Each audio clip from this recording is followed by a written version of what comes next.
বাংলাদেশ থেকে কি কখনো কোনো দিন দুর্নীতি বন্ধ হবে না নাকি ভাই? বলেন তো, আমরা কি কখনো বাংলাদেশে একেবারে আইনের সুশাসন প্রতিষ্ঠা দেখতে পারবো না? অন্তত আমাদের আমাদের জীবদ্দশায়। কারণ আমরা গতকালকে পরীক্ষা দিয়েছি, প্রাইমারি সহকারী শিক্ষক নিয়োগ পরীক্ষা দিয়েছি।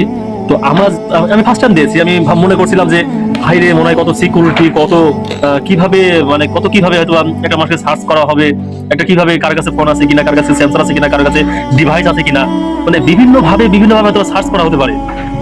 কিন্তু আমার সকল ধরনের ধারণাগুলো একেবারে ধুলির সাথে মিশে গেছে। আমি যা ভেবেছিলাম একেবারে সবকিছু ভুল। কেন ভুল?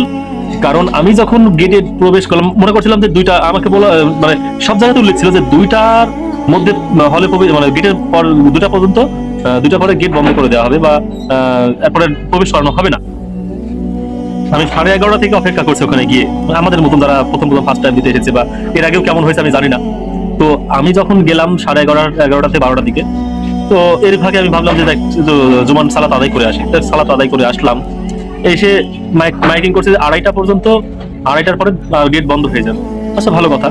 যখন প্রবেশ করানো হলো 2টার সময়তে, তখন কে কারে সার্চ করে, মানে যতটা ভেবেছিলাম মানে কিছু না, 1% হয় নাই।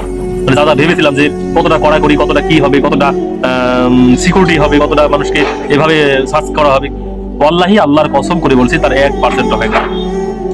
কেউ যদি ফোন নিয়েও পরীক্ষা দিত তাও সমস্যা নাই, মানে কোনো সিকিউরিটি নাই। আমি অবাক হয়ে গেছি যে আসলে কারো কাছে মোবাইল ফোন ডিভাইস আছে কিনা, কারো কত কিছু উল্লেখ আছে যে আমাদের ইয়াতে আপনার হলো অ্যাডমিট কার্ডে কত কিছু উল্লেখ আছে, কিচ্ছু নাই। এর কোনো সিকিউরিটি চেকিং এর কিছু নেই এখানে।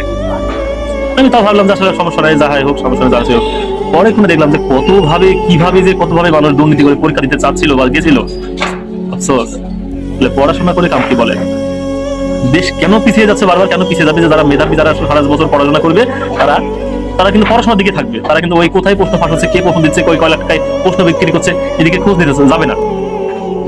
তো যারা মেধাবী তারা কিন্তু পড়াশোনার দিকেই মন থাকবে এবং ওই মেধা দিয়ে চাইবে ও যে আমি মেধা আছে, আমি কেন টাকা দিয়ে প্রশ্ন কিনে পরীক্ষা নিতে যাবো, বা ওদিকে লিঙ্ক খুঁজেই পাবে না যে কে প্রশ্ন বিক্রি করে বা কার করা হয় না।